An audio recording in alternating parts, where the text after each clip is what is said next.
corajoso, por favor, levante a mão. Pois todo corajoso já teve medos de montão. Quem é corajoso, por favor, levante a mão. Pois todo corajoso já teve medos de montão.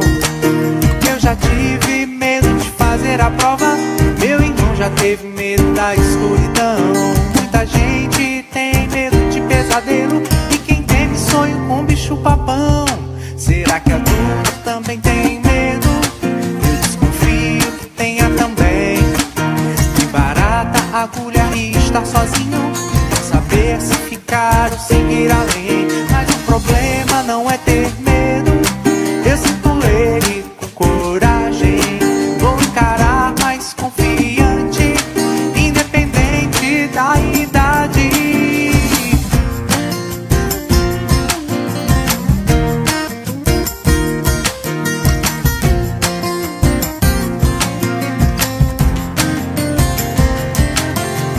Quem é corajoso, por favor, levante a mão.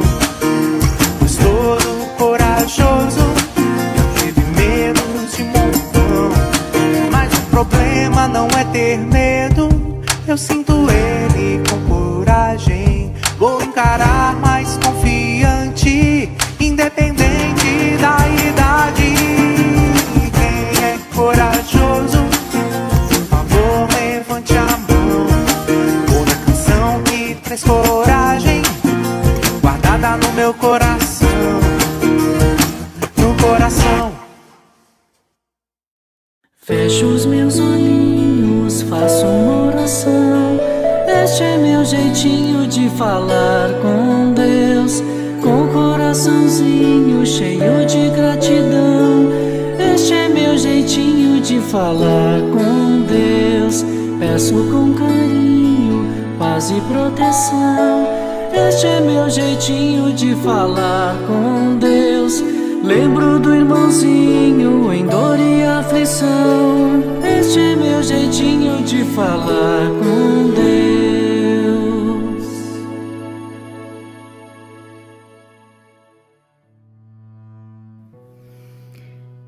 É a hora da nossa evangelização e agradecemos aqui reunidos, Senhor, esse momento tão feliz, onde os nossos coraçõezinhos se unem em torno do estudo da doutrina espírita, do Evangelho, da vida de Jesus e de tantos outros ensinamentos que são tão ricos para o nosso aprendizado espiritual.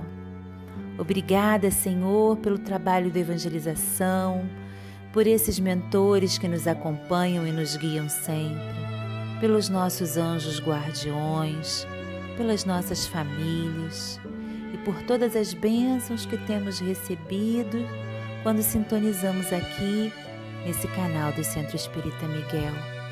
Muito obrigada e graças a Deus.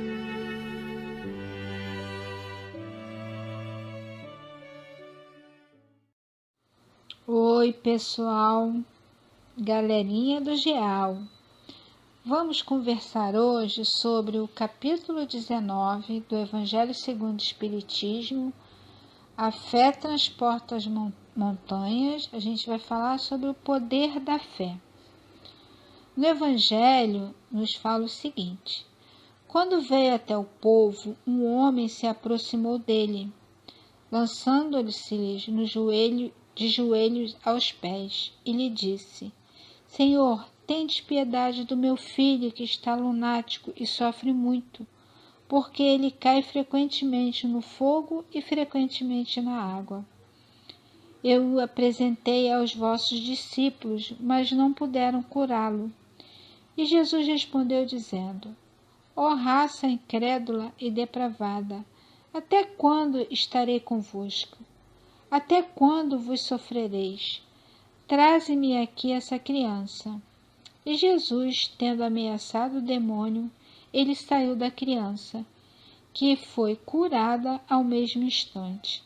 Então os discípulos vieram encontrar Jesus em particular e lhe disseram: por que não podemos nós, outros, expulsar esse demônio? Jesus lhe respondeu: é por causa da vossa incredulidade, porque eu vou-lo digo em verdade. Se tivesses fé como um grão de mostarda, direi a essas montanhas: transporta-se daqui para ali, e ela se transportará, e nada vos seria impossível. Isso está em São Mateus, capítulo 18, versículo 14 a 20. A palavra fé, que vem do latim fides, significa finalidade, acreditar em algo que seja verdadeiro. A fé possui um poder que muitas das vezes nem imaginamos, o poder de transportar a montanha. A fé remove montanhas, a montanha significa as nossas dificuldades, as nossas resistências, imperfeições, limitações. Esses obstáculos podem ser superados com o exercício da fé, pois mesmo pequena é a claridade acesa do nosso coração. A pessoa que tem a fé desenvolvida confia em Deus, no seu amor, mas também em si mesmo. A fé verdadeira pode dar uma lucidez que permite que se veja uma meta que se quer alcançar e também os meios de chegar até essa meta. Aquele que possui essa fé caminha com confiança. E agora nós vamos para a nossa história para entender mais sobre o poder da fé. Olá, queridos! Vamos dar continuidade ao nosso estudo sobre o poder da fé? Eu vou contar uma história para vocês com o título O Socorro do Céu, que está no livro Uma Razão para Viver, de Richard de Simonet. E começa assim. Montado em seu cavalo, um rico fazendeiro ia para a cidade para resolver os seus negócios. Só que de repente ele viu ao longe na estrada, quase na curva, uma casinha muito pobre, muito simples, muito humilde. E ele nunca tinha reparado naquela casinha e ninguém por ali. Ele então resolveu dar uma passadinha por ali para verificar. Ele nunca tinha visto nada nem ninguém ali. Quem será que morava ali? Pensou ele. E cedendo ao impulso, ele se aproximou, contornou a residência, chegou até a janela para ver se via alguém. E ele viu uma menina que estava de joelhos orando. E ele estranhou e perguntou assim: que faz você aí, minha filha? O que está acontecendo? Por que você está aí de joelhos? Senhor, eu estou orando a Jesus, pedindo socorro. O meu pai morreu, a minha mãe está doente e os meus 4 irmãozinhos menores estão com fome. Que bobagem, menina, deixa disso. O céu não ajuda ninguém, vai por mim. Está muito distante. Temos que nos virar sozinhos. Levanta, deixa que rezar não adianta nada não. Embora irreverente, um tanto rude, descrente, ele, apesar de tudo, era um homem de bom coração. Tanto é que ele não lembrava daquela casinha, nunca tinha reparado, mas ele quis saber o que estava acontecendo, se tinha gente ali. Compadeceu-se da tristeza, daquela menina e tirou do bolso uma grande quantia em dinheiro e entregou à menina. Aí está. Vai comprar comida para os seus irmãos, remédio para sua mãe, o que for necessário. Esse dinheiro aí dá para você comprar aquilo que está precisando. Isto feito, ele retornou à estrada, pois ele também precisava sair para resolver as suas coisas. Mas antes de completar 200 passos com o seu cavalo, ele deu meia volta e decidiu verificar se a menina estava a fazer o que ele havia falado.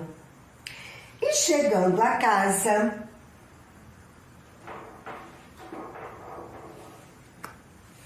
ele saiu do seu cavalo, foi andando até a janela novamente para ver o que a menina já estava fazendo, se estava fazendo o que ele havia dito.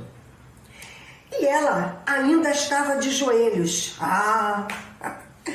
Bom, ele diz assim: ora, essa menina, por que não vai fazer o que eu recomendei? Eu não lhe expliquei que não adianta pedir, que não adianta rezar? Não adianta não ficar rezando. Olha, eu te dei o dinheiro, é isso. Viu? Você rezou e não aconteceu nada. E a menina então levanta os olhos, feliz, ainda chorando, mas dessa vez de felicidade, e diz assim: eu já não estou mais pedindo não, Senhor. Eu estou apenas agradecendo. Eu pedi a Deus, a Jesus, um socorro. E ele me enviou o Senhor. E aí, gente, o que a gente pode pensar de tudo isso? Que a fé, a oração, é que nos auxilia em todos os nossos momentos de privação, que nos dá alegria. Mas olha, a fé tem que ser sincera. O poder da oração, ela vem da sinceridade do nosso coração, do nosso desejo, do nosso pedido. A fé tem que ser verdadeira. Por quê? Porque é isso que demonstra todo o sentimento bom que está dentro de nós. A fé verdadeira, ela é sempre calma, porque a calmaria indica que você acredita no poder da oração, no auxílio celestial. Bom, o fazendeiro, vocês repararam no início, ele teve uma intuição. Ou seja, ele foi intuído pelos emissários celestiais a parar ali, numa casa que ele nunca tinha reparado. Olha como é que Deus trabalha silenciosamente no momento certo, na necessidade de cada um de nós. Então, é pela fé que a gente consegue todas os nossos pedidos. Mas isso de acordo com o nosso merecimento e no momento certo. Mas o importante é não desistir, é persistir, continuar em suas orações, em seus pedidos, conversando sempre com Deus Pai, refletindo sobre tudo aquilo que você sabe que o melhor está para acontecer. Quando nós temos fé, nós temos a certeza que o que a gente quer, a gente vai conseguir, mais cedo ou mais tarde. O homem de bem, que anda no caminho reto, ele tem uma fé inabalável, ou seja, uma fé firme, profunda, imperturbável, que não se abala diante das dificuldades, das situações difíceis que se apresentam para todos nós. E por quê? Porque a nossa fé nos faz ver que passamos pelas dificuldades, mas que vai passar. Por quê? Porque confiamos na resolução do problema no momento certo. E por quê? Porque a nossa fé sustenta a nossa força que a gente tem no poder divino, no poder do Pai Maior. E que sabe que nós nunca estamos desamparados, que nunca estamos sozinhos. Vocês repararam? A menina, ele reclamou que a menina estava orando, ele era um homem que não acreditava em nada. Ou melhor, talvez ele não quisesse admitir, né, que existisse um poder maior. Mas, que tanto é que ele falou para a menina parar de orar. E ela continuou. E aí ele voltou lá por quê? Olha a intuição, olha o poder de Deus agindo também em relação a esse irmão, a esse fazendeiro. Ele foi lá e viu que a menina continuava orando. E aí, ele, claro, ele reclamou, né? E ela provou a ele o poder da oração, o poder da fé. Que ela estava orando pedindo auxílio, que Deus mandasse ajuda. E mandou ele, que foi ele que deu a ajuda que ela havia pedido. Ele deve ter refletido muito sobre esse assunto, né? Sobre esse momento, que ele foi o instrumento de auxílio a essa criança. Que bom, né? Bom, agora nós vamos para a atividade, uma atividade muito legal com a tia Bia. Beijos, fiquem com Deus.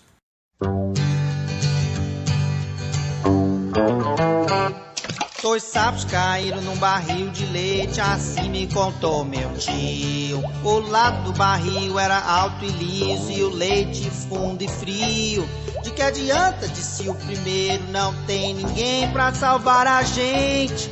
Este é meu fim, adeus companheiro, e afundou o sapo lentamente. Mas o segundo não estava vencido e recusou a se entregar.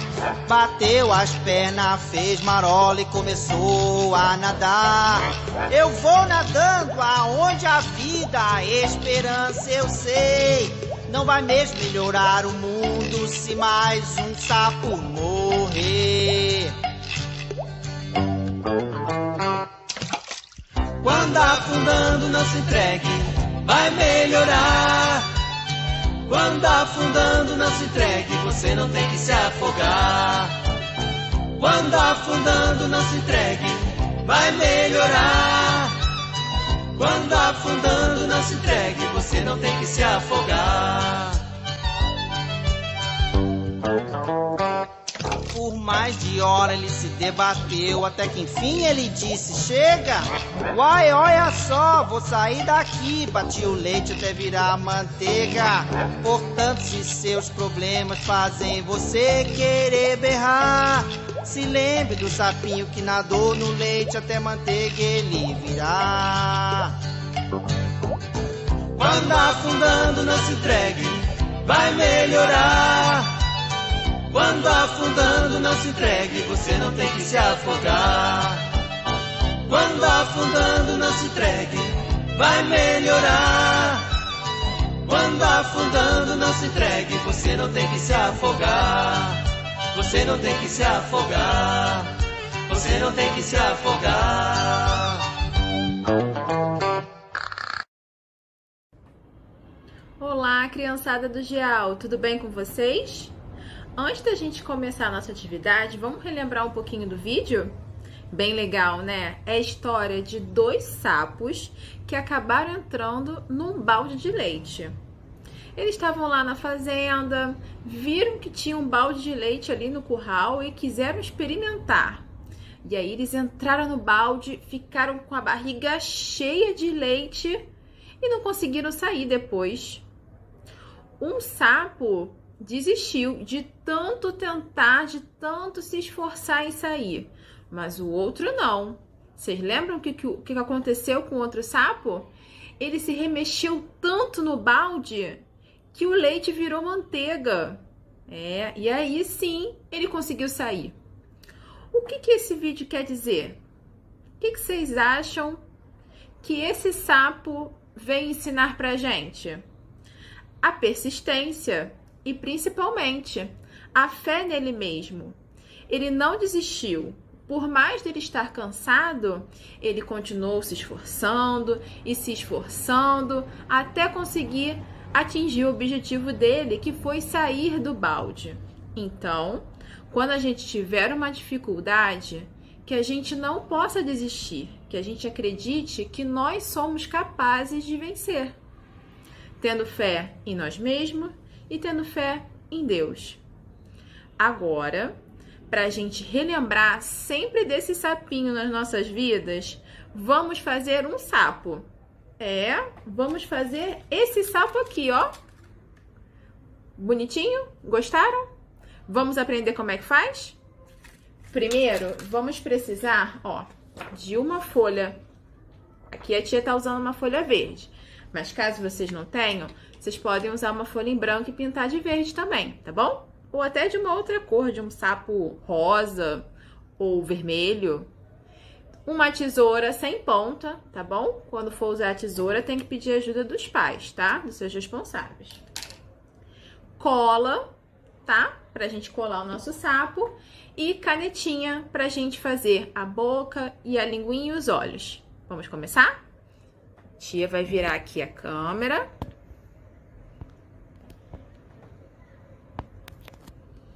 Bom, primeiro a gente vai pegar essa folha aqui e dobrar no meio e cortar, tá bom? A gente vai usar para fazer o nosso sapinho só a metade da folha. A outra metade a gente vai usar para fazer os olhinhos.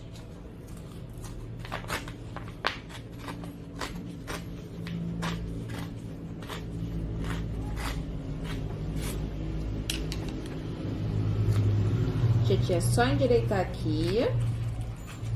Pronto. Essa aqui eu vou deixar para separado para fazer o sapo. Essa daqui eu vou fazer os olhinhos com vocês.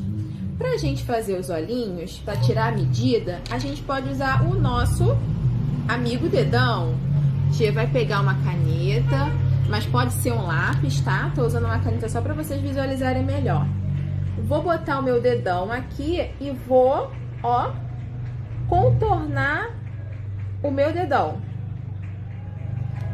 Aqui, ó, dedão da tia grande. Vou fazer o outro olhinho do sapo.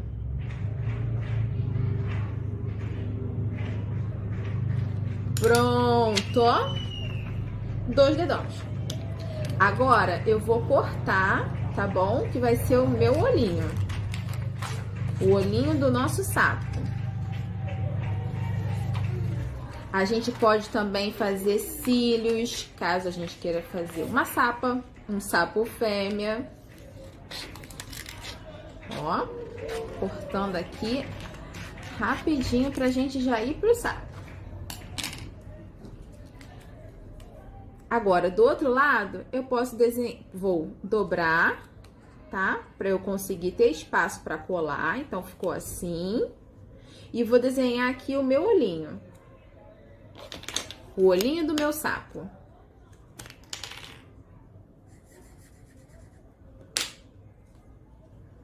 Dobrei o outro, ó.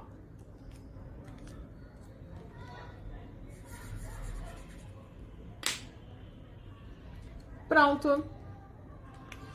Tenho 2 olhos pro meu sapo.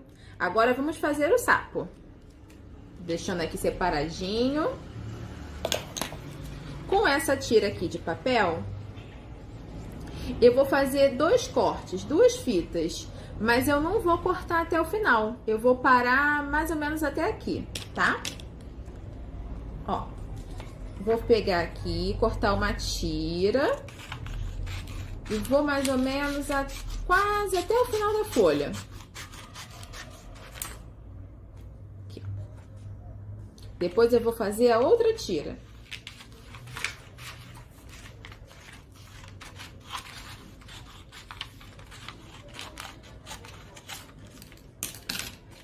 Vai ficar assim, ó. Vou pegar a tira do meio e vou dobrar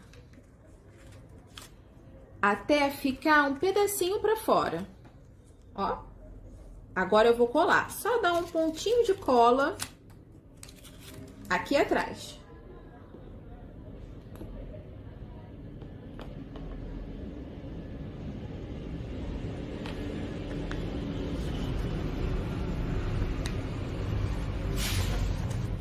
Vou repetir o mesmo processo com as fitas, tá bom? Vou dobrar e vou deixar também um espacinho, que vai ser o pé do meu sapo.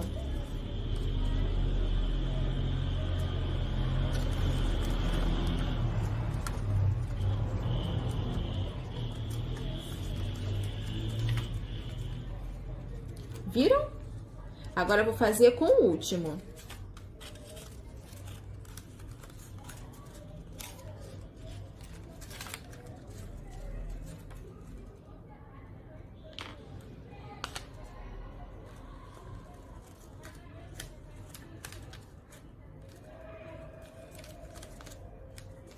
Pronto, tudo colado. Agora eu vou colar os meus olhinhos.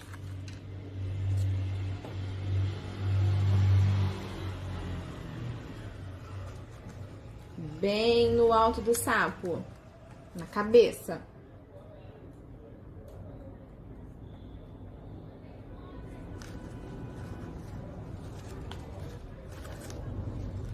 Pronto, agora o meu sapo já tem os olhos. Vou fazer a boca e o nariz e o pezinho. Ó, o nariz, a tia vai fazer 2 risquinhos. A boca bem grandona, dando o maior sorrisão. E agora eu vou fazer as patinhas do sapo.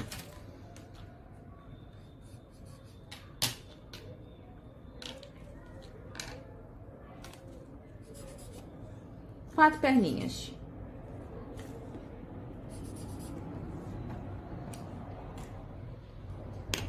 Vou fazer uma linha.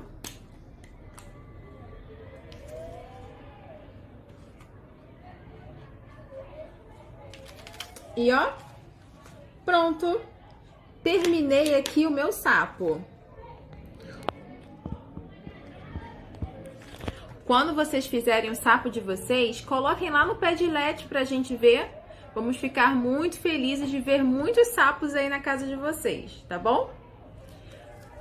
E toda vez que vocês olharem para esse sapo, vocês lembrem da história dos 2 sapos no balde, que a gente nunca pode perder a fé em Deus e a fé em nós mesmos, que nós somos capazes, tá bom? Agora vamos ficar com a prece final. Um beijo e até o próximo estudo.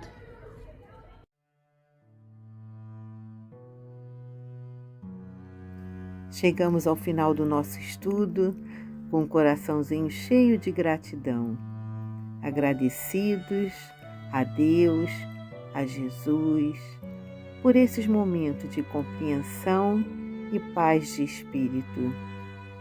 Que a cada dia possamos sermos mais verdadeiros e, com certeza, a verdade nos libertará.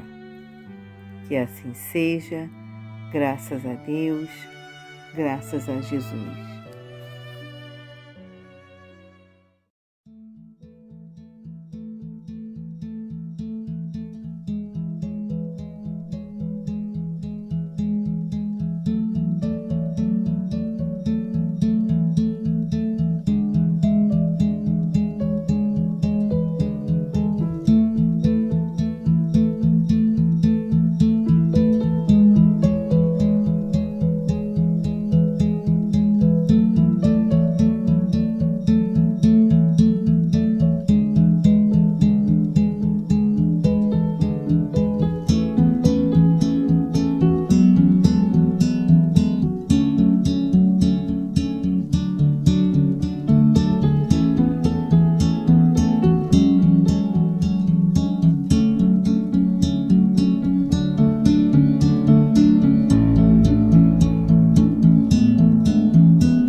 coragem e dedicação.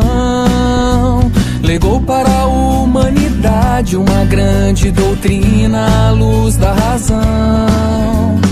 É a ciência que instrui, a religião que ensina a viver.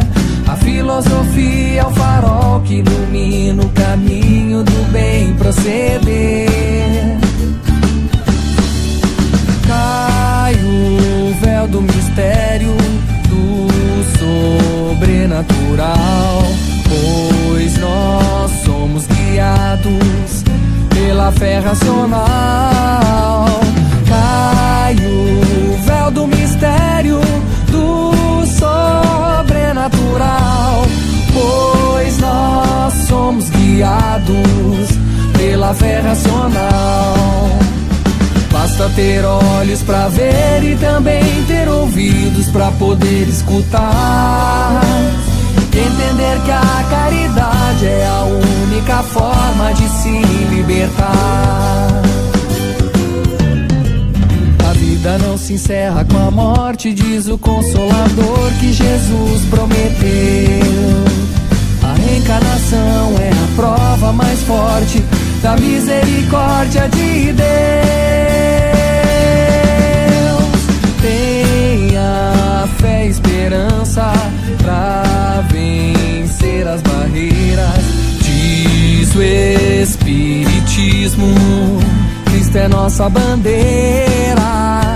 Somos todos irmãos, juntos nessa missão de evangelizar para o mundo mudar.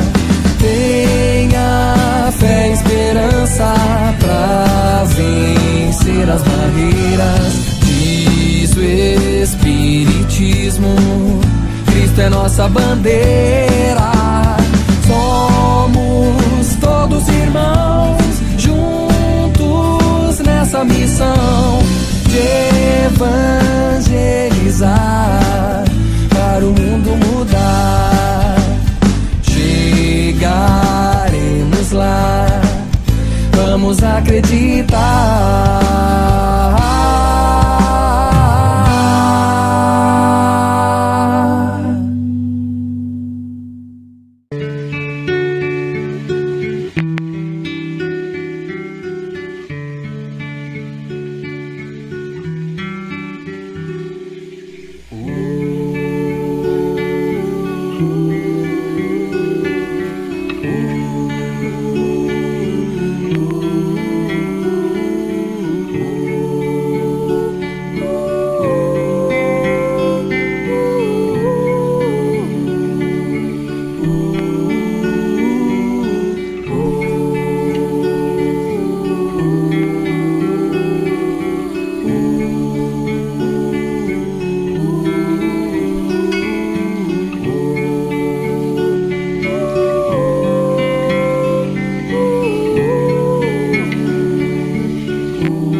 Jesus, que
estamos aqui a repetir velhas lições em nosso olhar, a mesma dor. Jesus, hoje ainda no monte estás, esperando por nós, e a tua voz ainda está no ar, perfuma a imensidão, Mestre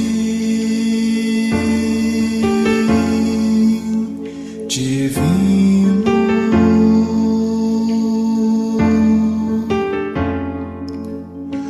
Acende em nós a imensa luz do teu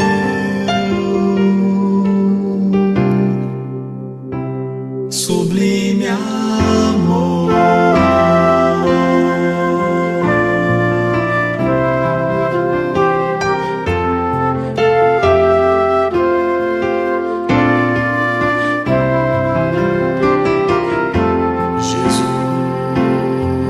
Nossos passos ainda estão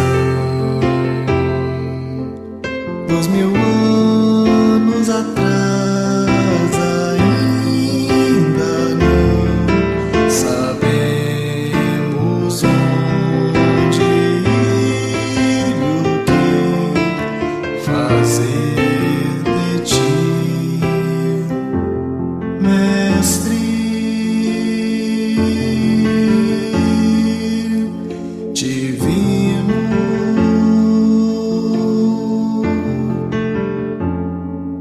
Nos ensina a viver, em ti encontrar a paz,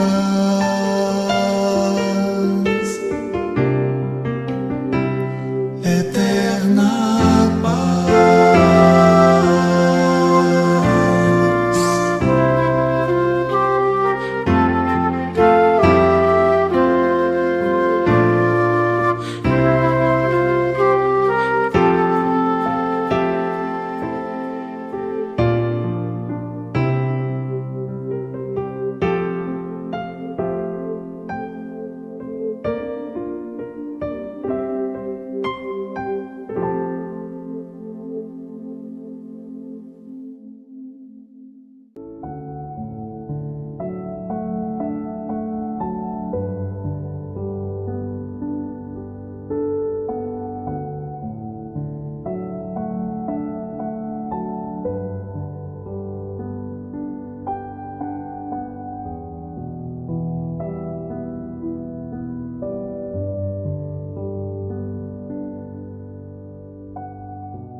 Boa noite, como vão todos? Espero que todos estejam bem. Aqueles que não me conhecem, eu sou Kátia Mondaini, uma trabalhadora da casa, da nossa casa de Miguel. Prazer muito grande estar aqui com vocês e agora muito mais vezes. Hoje eu queria trazer para vocês algumas orientações, né? A nossa casa, aqui pelo canal do YouTube, ela oferece 3 reuniões públicas que elas sempre acontecem sextas-feiras às 20 horas, domingos 9 horas da manhã e quinta-feira às 14h30. Lembrando que sempre acompanhada das nossas reuniões públicas, nós temos também o GEAL, que é um trabalho que é todo elaborado pelas evangelizadoras da nossa casa para as crianças, mas que nós adultos também somos muito beneficiados com isso, porque tem uma linguagem toda lúdica, preparada e que dá um entendimento bem claro para todos nós. Fica muito bom, né? Sempre acrescenta nas orientações. Então, fiquem atentos com as crianças para que elas possam participar também, ok? Dizer para vocês que aqui embaixo nós temos a descrição do vídeo. E nessa descrição vem falando sobre o Jornalzinho Ceareiro, que é o jornal da nossa casa, onde apresentam também todos os estudos, né, que a casa oferece, uma série de coisas que vão acontecendo. Temos também o atendimento fraterno. Precisou falar com alguém? Dá uma olhadinha ali, tem um telefone para você poder entrar em contato, tá? E agendar seu atendimento fraterno. Temos as expositoras que estão respondendo durante a ambientação algumas dúvidas, esclarecem sempre, e a gente agradece muito esse carinho que elas têm com todos nós.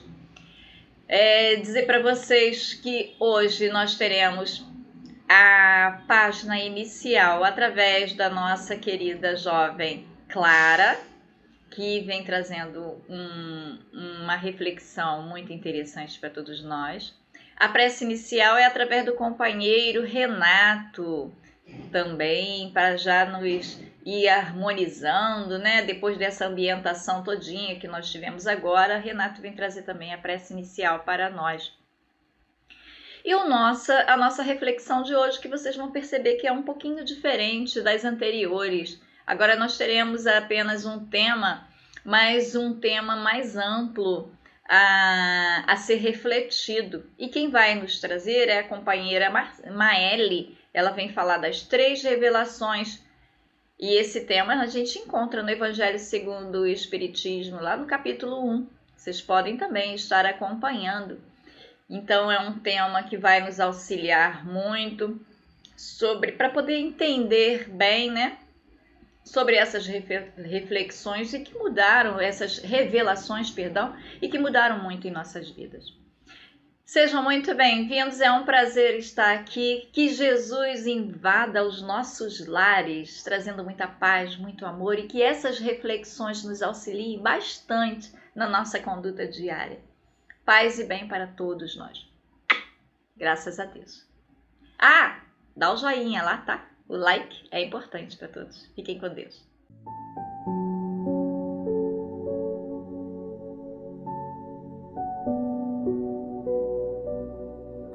Do livro Abrigo, de Francisco Cândido Xavier, pelo Espírito Emmanuel. Cumprimento da lei. Não vim destruir a lei, mas dar-lhe cumprimento. Mateus capítulo 5, versículo 17. Companheiros inúmeros, em rememorando semelhantes palavras do Cristo, de certo, guardarão a ideia fixada simplesmente na confirmação doutrinal do Mestre Divino, ante o ensinamento de Moisés.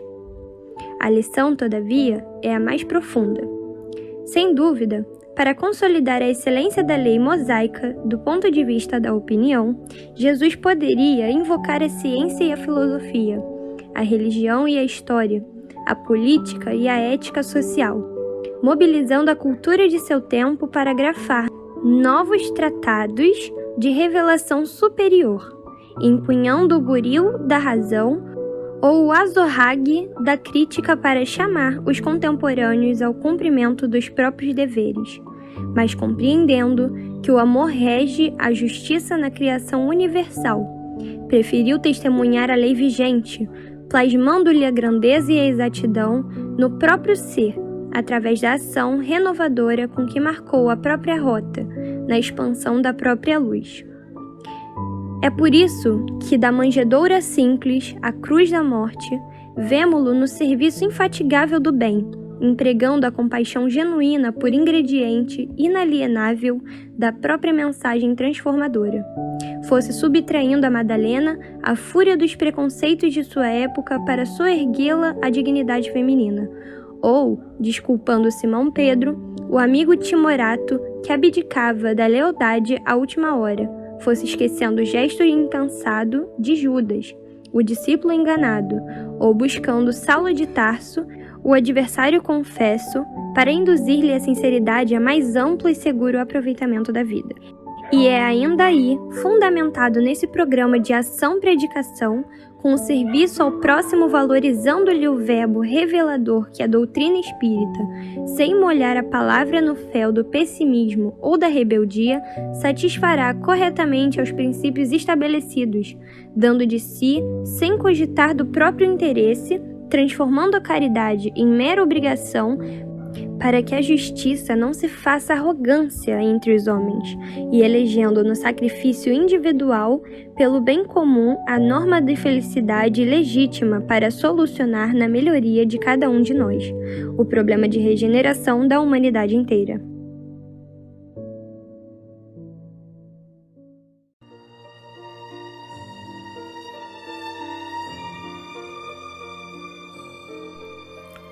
Obrigado, Pai, por mais uma vez estarmos aqui reunidos em Teu nome.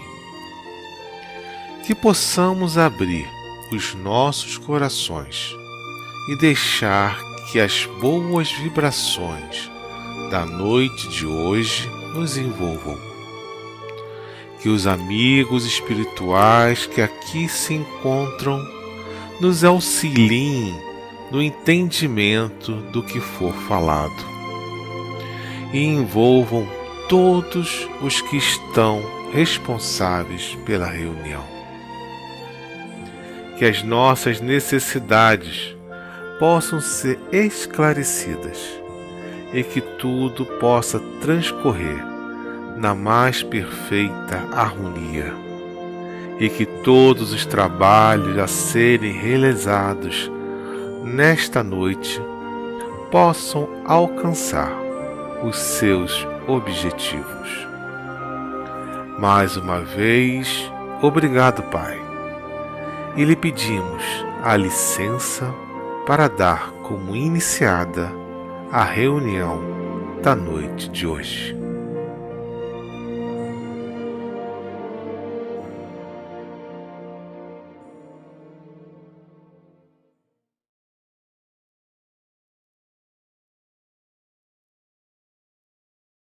Olá, boa noite a todos, sejam todos muito bem-vindos à nossa reunião pública de sexta-feira. É uma alegria tê-los conosco aqui no canal do Centro Espírita Miguel. Meu nome é Maele Moço e farei hoje a reflexão da noite com o tema As Três Revelações. Antes de começarmos, farei uma breve audiodescrição para auxiliar os nossos irmãos com dificuldades visuais. Tenho a pele clara, o cabelo curto na cor escura, os olhos castanhos escuros, estou vestindo uma blusa em 2 tons de azul, metade azul claro, metade azul petróleo. Estou sentada num sofá bege, atrás do sofá uma parede azul, com 2 nichos e 2 objetos em cores vermelho e verde. Bem, acho que podemos então dar início. E de novo é uma alegria estarmos juntos essa noite para conversarmos em torno desse tema. Espero trazer com esse tema algumas referências, algumas questões para que nós possamos refletir. O tema é bem abrangente, nós certamente não esgotaremos o tema, não temos essa pretensão, apesar de termos um bom tempo de fala. Então, sejam todos mais uma vez muito bem-vindos, que Jesus nos abençoe nas reflexões da noite, que nós possamos juntos trilharmos esse caminho para verificarmos a beleza com a qual nosso Pai e Criador nos conduz nessa jornada. Para darmos início, vamos ao início do Espiritismo, onde a gente descobre, através da primeira obra, alguns indícios dessa palavra revelação. As 3 revelações. O que seria uma revelação? O como isso se dá em nós e conosco? Para que serve? Qual é o objetivo de uma revelação? Vamos buscar esclarecer alguns pontos em torno dessas questões. Na segunda parte do Livro dos Espíritos, quando Kardec traz o tema conhecimento da lei natural, ele pergunta na questão 621, onde está escrita a lei de Deus? E os espíritos, de forma bem concisa, respondem, na consciência. Na questão 621A, ele pergunta, desde que o homem traz na consciência a lei de Deus, que necessidade tem de lhe revelarem? Então, ele quer saber, se nós já temos a lei na consciência, qual a necessidade que a gente tem que essa lei nos seja revelada? E os espíritos respondem, ele a tinha esquecido e desprezado. Deus quis que ela lhe fosse lembrada. Na 622, ele pergunta, Deus outorgou a alguns homens a missão de revelar a sua lei? Ora, se nós temos a necessidade de sermos lembrados sobre essa lei, será que Deus então outorgou isso para alguns homens, ou seja, deu a missão a esses homens para que nos revelassem essas leis? E os espíritos dizem categoricamente, sim, certamente. Em todos os tempos houve homens que receberam essa missão. São espíritos superiores, encarnados com o fim de fazer progredir a humanidade. Bem, então já entendemos que a revelação faz parte da nossa evolução, porque em algum momento dela nós a esquecemos e desprezamos. Esquecemos e desprezamos o quê? As leis divinas. E é por isso que Kardec abre o Evangelho com o capítulo Não vim destruir a lei. E é nesse capítulo que ele aborda o tema As 3 revelações. É claro que não pretendemos ler tudo que está no Evangelho, mas certamente estaremos aqui alguns trechos para nos auxiliar nessa reflexão. Então vamos entender o que diz a palavra revelação sobre o âmbito do dicionário. O que quer dizer revelação? Bom, entre os cristãos significa uma ação divina que comunica aos homens os desígnios de Deus e a verdade que estes envolvem. Então, isso está em consonância com as respostas recebidas por Kardec através dos Espíritos. Acabamos de ver isso na obra do Livro dos Espíritos. A segunda abordagem, a segunda definição sobre essa palavra revelação, nós buscamos do próprio Allan Kardec, lá na Gênese, no capítulo 1, no item 2, onde ele diz assim, revelar, do latim revelare, cuja raiz é velum, que significa véu, literalmente significa sair sob o véu, e figuradamente descobrir, dar a conhecer uma coisa secreta ou desconhecida. Então, nós podemos entender, de acordo com o que o codificador escreveu, que significa sair de sob o véu. É como se algo tivesse coberto sobre um véu, e isso que está aqui coberto fosse, então, revelado. Saísse de sob o véu, saísse de trás desse véu, ou seja, se tornasse conhecido por todos nós. Então, apesar da lei estar na consciência de cada um de nós, existem elementos que precisavam ser retirados de trás do véu. Que véu seria esse? Em muitos casos, o véu da própria alegoria. A alegoria, a qual foi escrito o Velho Testamento, e a alegoria sobre a qual foram escritas muitas passagens do Novo Testamento. Alegorias essas usadas inclusive pelo próprio Cristo. E a gente vai entender por que Jesus falava, então, por essa forma alegórica, com essa metáfora, com esse jeito um pouco mais, não escondido, mas ainda não totalmente revelado. Não era porque ele não sabia ou porque ele não tinha vamos dizer assim, o conhecimento. E sim, era uma necessidade nossa que assim fosse, uma necessidade evolutiva. Posto que a lei está em nossa consciência, essa lembrança não pode ser dada de forma abrupta, senão a gente não teria condições de absorver aquilo que era, então, ensinado. Então, é por isso, a gente vai ver, no decorrer da nossa fala, por que, então, 3 revelações? Né? Poderia ser apenas uma.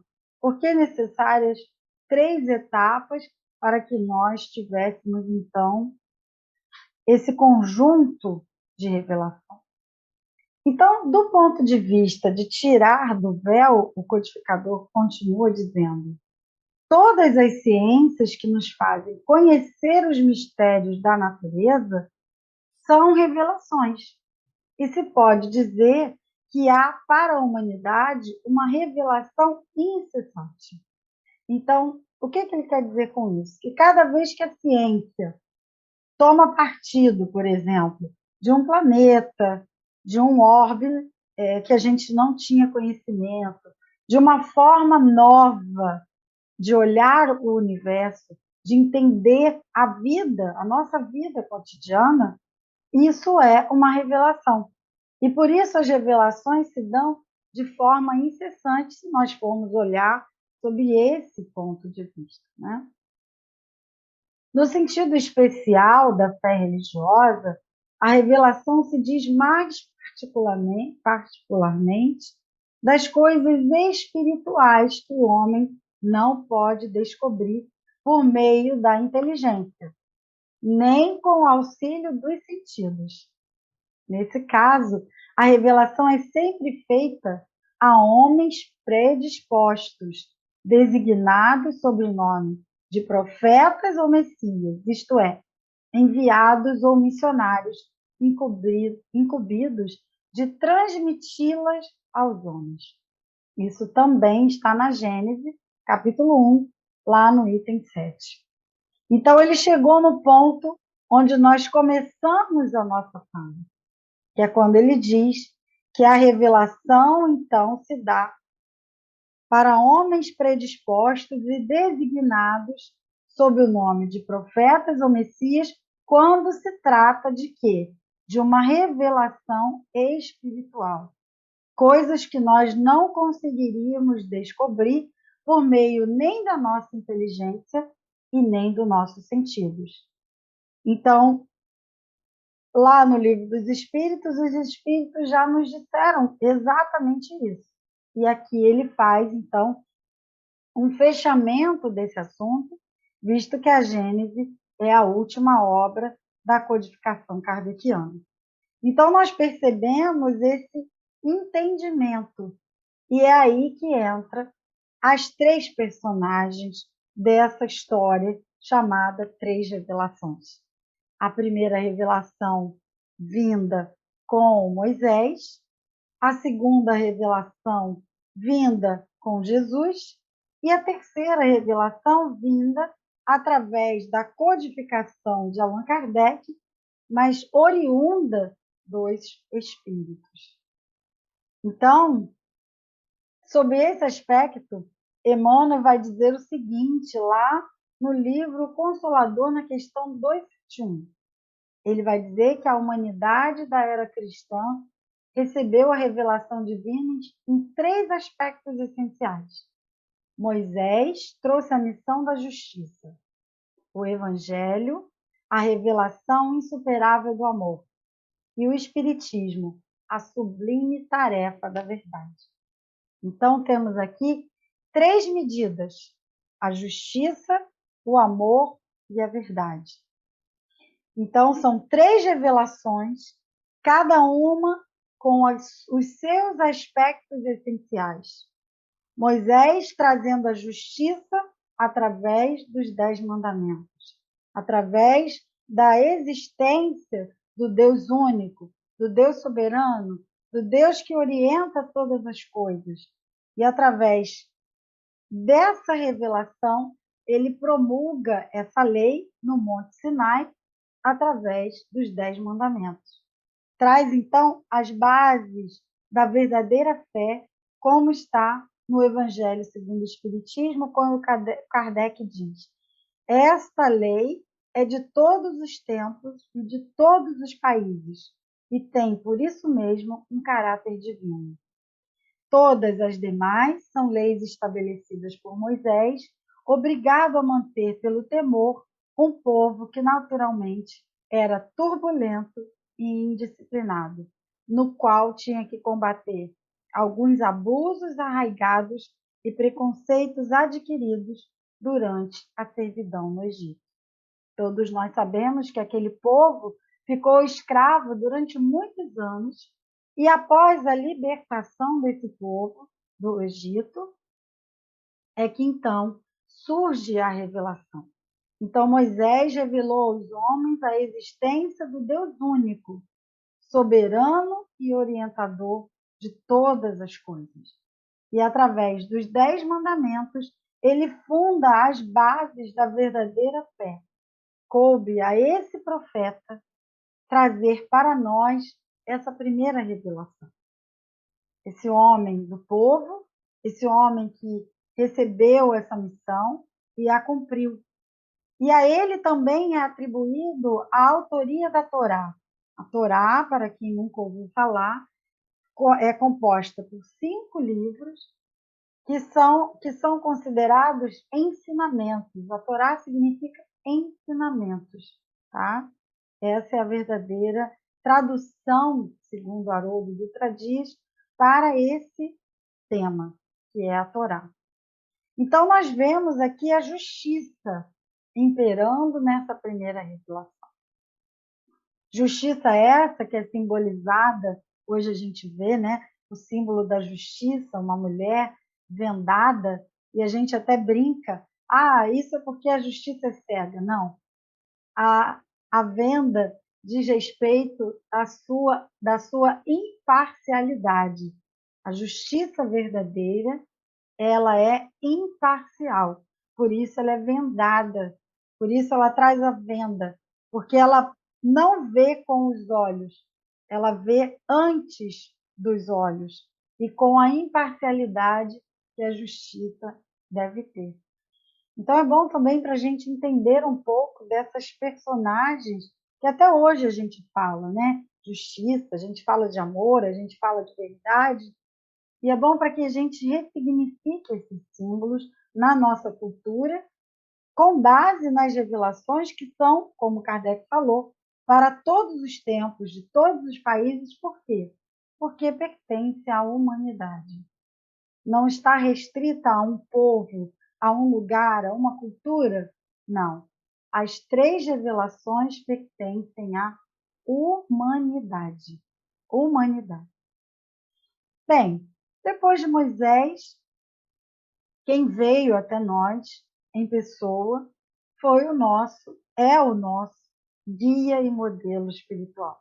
é o nosso governador planetário, o Cristo. E Kardec diz assim, lá na Gênesis, o Cristo acrescentou a revelação da vida futura, assim como a das penas e recompensas que aguardam o homem depois da morte. Então, para além da justiça, porque ele mesmo disse que ele não veio destruir a lei, ele acrescenta a revelação de uma vida futura, bem como as penas e recompensas que aguardam o homem após a sua morte. Existem várias passagens para exemplificar o que o nosso codificador está dizendo, né? A gente que estuda o Evangelho, que é cristão, né, que está aqui envolvido numa ideologia cristã, numa filosofia cristã, a gente sabe que em várias passagens Jesus deixa muito claro essa questão da vida futura, das penas e das recompensas. Ele fala sobre isso de forma muito clara, né? A gente vai estudando e vai, então, entendendo. E aí eu destaquei um pedaço que Kardec fala assim, sobre Jesus. Jesus não veio destruir a lei. O que quer dizer? A lei de Deus. E aí ele diz, ele veio cumpri-la, ou seja, desenvolvê-la, dar-lhe o seu verdadeiro sentido e apropriá-la ao grau de adiantamento dos homens. Por quê? Qual era o objetivo da segunda revelação? Qual era o aspecto essencial da segunda revelação? A segunda revelação tinha como aspecto essencial a insuperável lição do amor. E nada como Jesus para nos exemplificar, para nos mostrar, para nos dizer, para nos falar desse amor imensurável. Kardec, quando elabora a terceira obra da codificação kardeciana, que é o Evangelho segundo o Espiritismo, lá no objetivo da obra, ele faz questão de dizer que essa obra se destinaria ao ensino moral.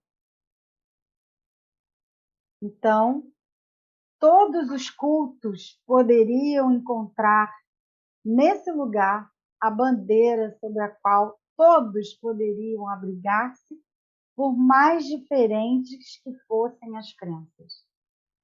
Porque nunca foi objeto de disputa religiosa, sempre e por toda parte provocadas pelos dogmas.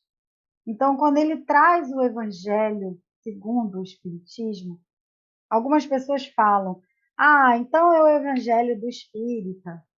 O Espírita fez questão de escrever um outro Evangelho, e aí, por isso, ele deu esse nome. Não.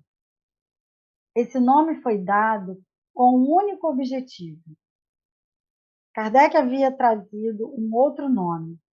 E quando ele chega para imprimir a obra, porque não sei se vocês sabem, ela foi a única obra em que ele não teve autorização dos espíritos para revelar a ninguém, a não ser depois que ela estivesse pronta. Quando ele chega para imprimir essa obra na edição, né, junto ao seu editor na época, naquela gráfica, nem ele sabia que nome ele daria àquela obra. Então, ele teve um insight de levar um nome, e quando ele chega lá, o senhor Didier, que era a pessoa que iria fazer as impressões dessa obra, disse a ele, Kardec, se a obra fala de Jesus, se a obra é o Evangelho, por que não colocamos o Evangelho segundo o Espiritismo? Ou seja, o Evangelho do Cristo visto sob a ótica da doutrina espírita. E é por isso que ele tem esse nome, o Evangelho segundo o Espiritismo. Ou seja, o Evangelho visto sob a ótica da doutrina espírita. O Evangelho visto sob a visão da doutrina espírita. Então, não é um evangelho que pertença ao espiritismo, porque o evangelho, como sendo a segunda revelação, não pode ser algo que pertença a um determinado povo, e muito menos a uma determinada religião. O Evangelho pertence à humanidade. E como disse Emmanuel, e eu volto a repetir, a segunda revelação tem como aspecto essencial a insuperável lição do amor. Se o amor é o próprio Deus, ele jamais deixaria um filho seu fora dessa revelação. Então, não faz sentido que a gente tenha essa visão de que é um evangelho à parte. Não é. É um evangelho revisado, olhado, visto, elaborado, estudado e ambientado sobre o olhar da doutrina espírita. Por que isso? Porque algumas passagens, algumas citações usarão termos que a doutrina espírita se utiliza. Porque a terceira revelação tem um outro objetivo, e a gente vai chegar já já a ele. Antes de chegarmos a ele, vamos aqui num livro que eu recomendo a leitura. Para mim é um dos livros mais impressionantes que já foi trazido pelo nosso querido Chico Xavier, através da sua psicografia, pelo Espírito Emmanuel, e se chama A Caminho da Luz. E ele vai trazer uma questão muito interessante, logo no início, que ele vai dizer o seguinte: as revelações gradativas. Ele diz assim: até a palavra simples e pura do Cristo, a humanidade terrestre viveu etapas gradativas de conhecimento e de possibilidades nas sendas das revelações espirituais. Os milênios, com as suas experiências consecutivas e dolorosas, prepararam os caminhos daquele que vinha, não somente com a sua palavra, mas principalmente com a sua exemplificação salvadora. Cada emissário trouxe uma das modalidades da grande lição de que foi teatro a região humilde da Galileia. É por esse motivo que numerosas coletividades asiáticas não conhecem a lição direta do Mestre, mas sabem do conteúdo da sua palavra em virtude das próprias revelações do seu ambiente. E se a boa nova não se dilatou no curso dos tempos pelas estradas dos povos e que os pretensos missionários do Cristo, nos séculos posteriores aos seus ensinos, não souberam cultivar a flor da vida e da verdade, do amor e da esperança que os seus exemplos haviam implantado no mundo, abafando-a nos templos de uma falsa religiosidade, ou encarcerando-a no silêncio dos claustros, a planta maravilhosa do Evangelho foi sacrificada no seu desenvolvimento e contrariada nos seus mais lídimos objetivos. Então, sim, o amor teve dificuldades. Não foi fácil implantar a segunda revelação. Não foi fácil olharmos para a humanidade, para o outro, como nossos irmãos, assim como ele nos aconselhou nas suas belíssimas palavras. Não foi fácil colocar em prática, e não o é até hoje, já com a terceira revelação em mãos, amar o próximo como a nós mesmos. Não é fácil também amar o inimigo, não é mesmo? Então, percebemos que a segunda revelação coloca um tanto mais de elementos para nós lidarmos. Se a primeira revelação tinha como base a justiça, e já foi um desafio para nós encararmos os 10 mandamentos, quando nós chegamos na segunda revelação, a fim de que isso começasse a crescer dentro de nós e a germinar em nós, o desafio foi aumentando. Percebam que há uma amorosidade em Deus ao fazer por etapas. Porque, como bem Kardec disse, Jesus vem para cumprir essa lei, mas também para apropriar essa lei ao nosso adiantamento. Ao nosso adiantamento. E quando ele fala do Evangelho, ainda na sua introdução, quando ele fala do objetivo da obra, ele diz que para evitar os inconvenientes, ele então resolve olhar para a vida do Cristo sob o aspecto moral. E ele reúne nesta obra os trechos que podem construir, propriamente falando, um código moral universal, sem distinção de cultos. Então, nós já estamos adentrando na terceira revelação. Qual seria, então, o objetivo dessa terceira revelação? Ele mesmo diz. Ele mesmo diz qual é o objetivo dessa revelação, assim como Emmanuel nos disse que é a sublime tarefa da verdade, lá no livro O Consolador. Ele diz: longe de negar e destruir o Evangelho, o Espiritismo vem, ao contrário, confirmar, explicar e desenvolver pelas novas leis da natureza que ele revela tudo quanto o Cristo disse e fez. Então, o Espiritismo não vem trazer um novo Cristo. O Espiritismo não vem trazer algo que Jesus não havia dito. Pelo contrário, o Espiritismo vem confirmar, explicar e desenvolver pelas próprias leis da natureza. Por quê? Porque uma das nossas bases de estudo é a ciência. A segunda base, a filosofia.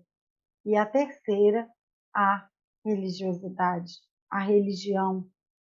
Ou seja, a religião sob o aspecto moral da vida do Cristo, bem como o nosso codificador mesmo disse no início do Evangelho segundo o Espiritismo. Então, muito longe de negar e destruir o que Jesus falou, o Evangelho vem explicar e desenvolver. Por isso, Emmanuel diz que o objetivo da terceira revelação, que o aspecto essencial dessa terceira revelação é a sublime tarefa da verdade. Ou seja, estávamos mais preparados 19 séculos depois da vinda do Cristo.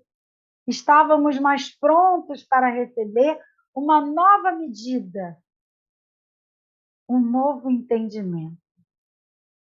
Bem como na escola, onde nós levamos para as nossas crianças, para cada série, uma medida de conhecimento, uma base de entendimento, e a partir do momento que a criança vai evoluindo, a gente vai colocando novos elementos a esse ensino, assim também acontece conosco.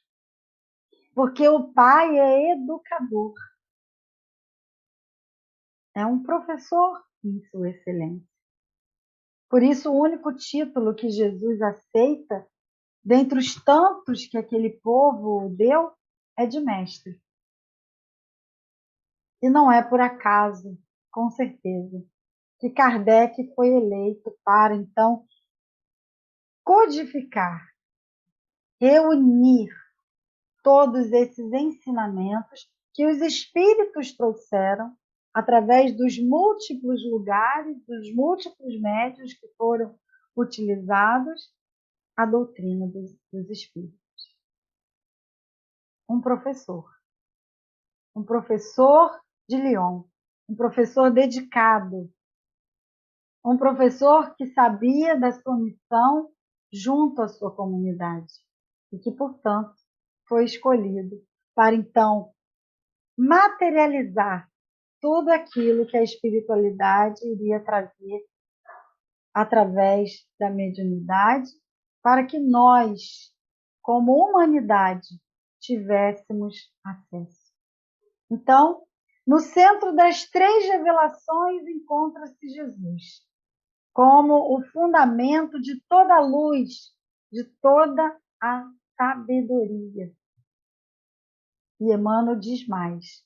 Diz que com o amor a lei manifestou-se na terra no seu esplendor máximo. A justiça e a verdade nada mais são do que os instrumentos divinos da sua própria exteriorização, com aquele Cordeiro de Deus, a alma da redenção de toda a humanidade. Então percebam a beleza que Emmanuel relata também no livro Consolador sobre essas 3 revelações. O amor no centro, gravitado pela justiça e pela verdade, para que através desse amor, a justiça e a verdade fossem instrumentos divinos de exteriorização para a educação e a redenção das nossas almas. Então, meus irmãos, não é por acaso que na primeira mensagem do Evangelho, intitulada Nova Era, o Espírito diz o seguinte, deixa eu ver se eu acho aqui, que eu acredito que eu tenha grifado, ele diz, no final da sua mensagem, Moisés abriu o caminho, Jesus continuou a obra, o Espiritismo a concluirá. Isso, meus irmãos, é para que a gente entenda o quanto que a nossa educação espiritual é feita de forma gradual, amorosa e educativa. O quanto que o Pai nos aguarda, como está lá no livro A Caminho da Luz, eu acabei de ler para vocês, para que nós possamos, então, receber todas essas instruções. E apesar dessa lei já estar em nossas consciências, ele faz questão de nos lembrar, através desses irmãos, desses amigos, missionários, espíritos predispostos, como Emmanuel falou, a nos trazer essas iluminações, essas revelações, para que nós possamos acordar, despertar cada vez mais para aquilo que é o nosso destino, a perfeição relativa da criatura. Vejam a beleza de que em cada etapa, a justiça, o amor e a verdade, nós possamos, então, nos preencher de tudo isso. Moisés começou, Jesus continuou, porque o amor é esse elo que nos liga, e o Espiritismo a concluirá, porque retirará do véu, retira do véu para nos revelar a imortalidade da alma. As múltiplas existências que esse espírito milenar vai percorrer, para então chegar à sua perfeição relativa de criatura. Vejam o quanto isso é belo e é poético. Para nos dizer também, alguns historiadores elencam as 3 revelações naquela parábola que Jesus fala da mulher com as medidas de fermento, as 3 medidas de fermento, que está no evangelista Lucas e também no evangelista Mateus. Onde para cada processo de fazer o pão, ela usa uma medida de fermento. As 3 medidas. A primeira medida, nos dando então o primeiro entendimento. A segunda medida, nos encorpando um pouco mais e nos abrindo a mente para uma justiça amorosa, para um tratamento amoroso, ampliando os nossos sentimentos, alargando as nossas consciências, saindo da fronteira do eu para o próximo, para o nós, para a fraternidade, a solidariedade, para a vida em comunhão, em conjunto. Foi isso que Jesus viveu o tempo inteiro, a cada ceia, a cada encontro, a cada momento com os seus apóstolos, nos ensinando a partilha, a comunhão, a vida em sociedade.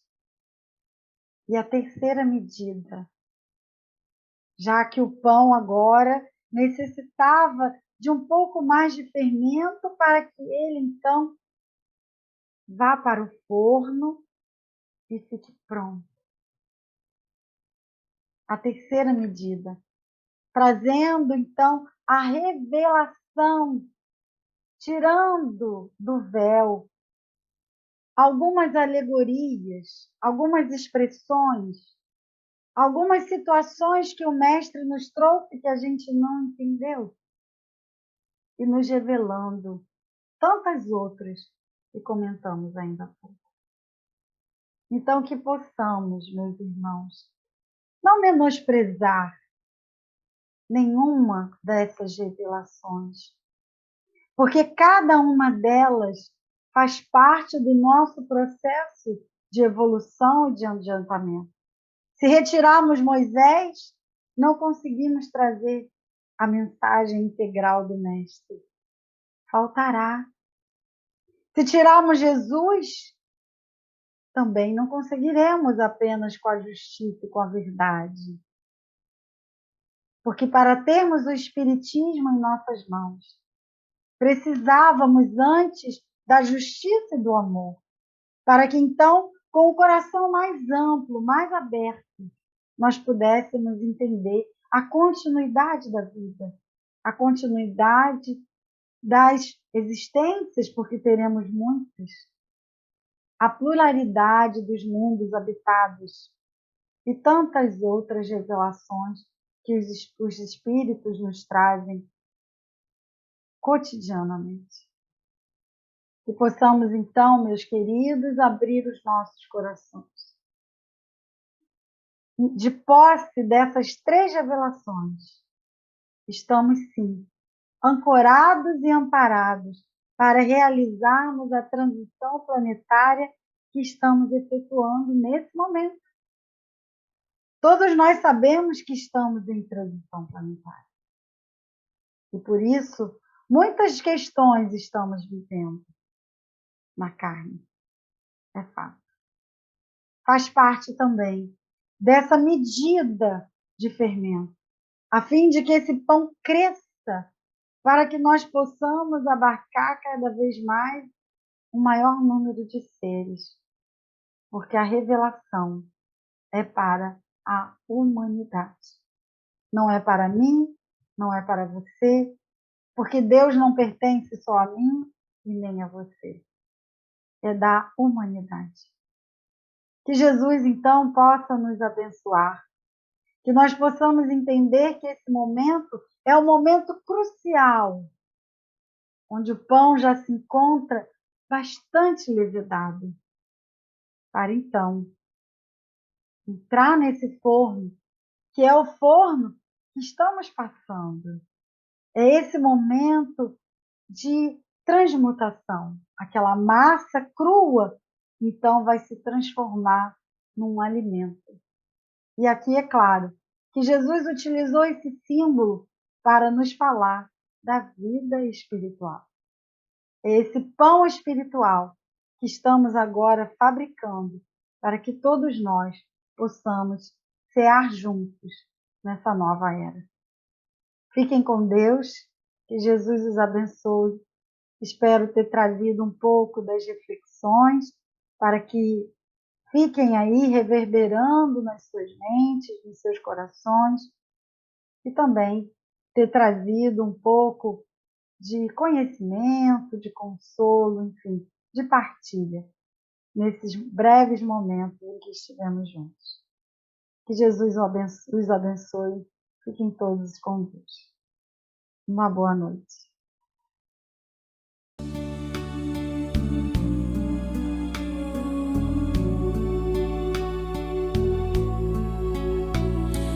mestre amigo, depois de mais esse encontro contigo, com essa espiritualidade amiga da Casa de Miguel, nos auxiliando nas reflexões que foram trazidas, queremos te agradecer, Senhor, mais uma vez, por estarmos juntos, por essa casa de oração, que o Senhor possa abençoar essa instituição nos seus mais elevados propósitos, para que ela continue trazendo essa terceira revelação para todos aqueles que nos buscarem.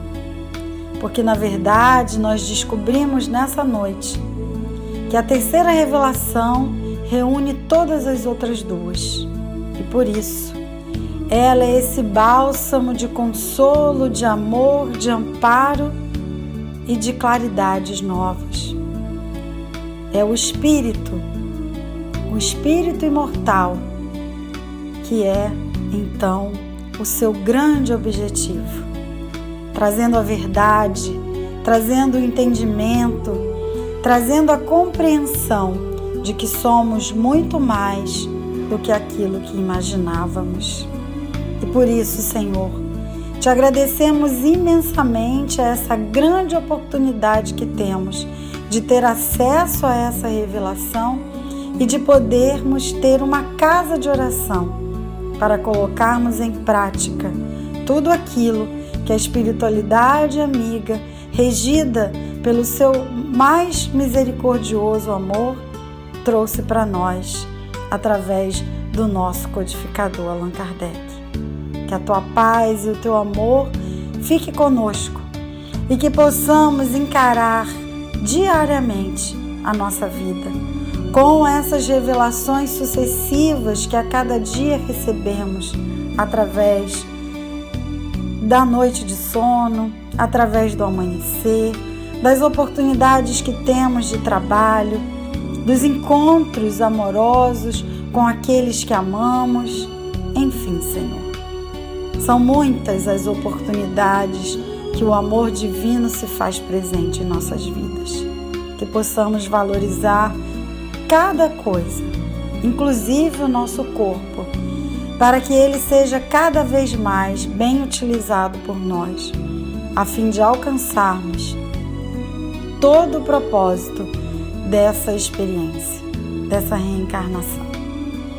Por isso, Mestre querido, te agradecemos a toda essa falange de espíritos que nos assessoraram essa noite, e agradecemos por todos nós, por esse amor que emanamos uns para os outros, pela beleza de estarmos juntos e pela alegria que nos uniu nessa noite em torno desse tema.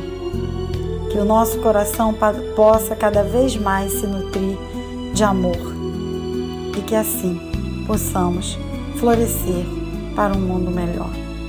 Que assim seja, graças a Deus.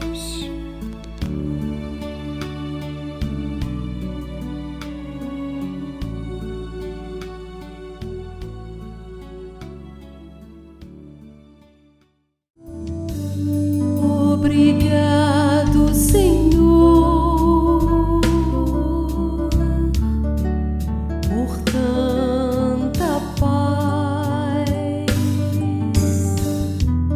Obrigado, Senhor, pelo teu amor. Obrigado, Senhor, por estarmos aqui. Obrigado, Senhor, vivendo cada dia no tom da alegria, buscando reflorir. Obrigado, Senhor, pela estrela que ilumina a estrada escura. Senhor, desses filhos teus,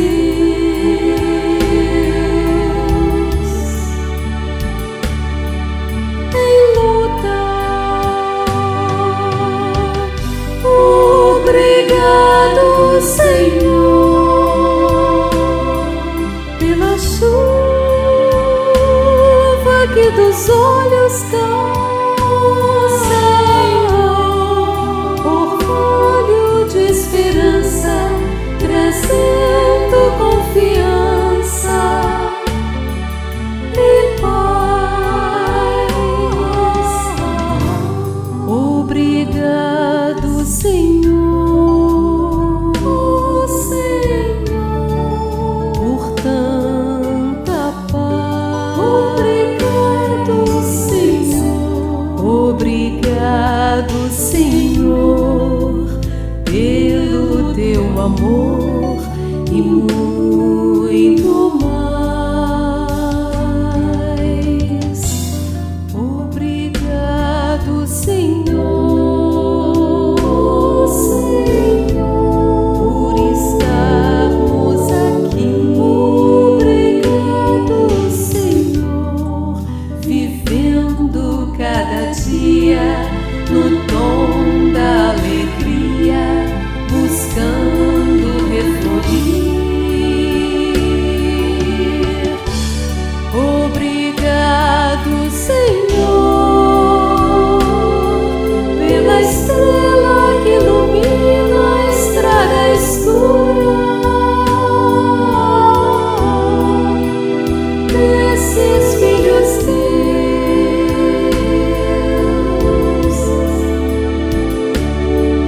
em luta. Obrigado, Senhor, pela chuva que dos olhos cai, orvalho de esperança, trazendo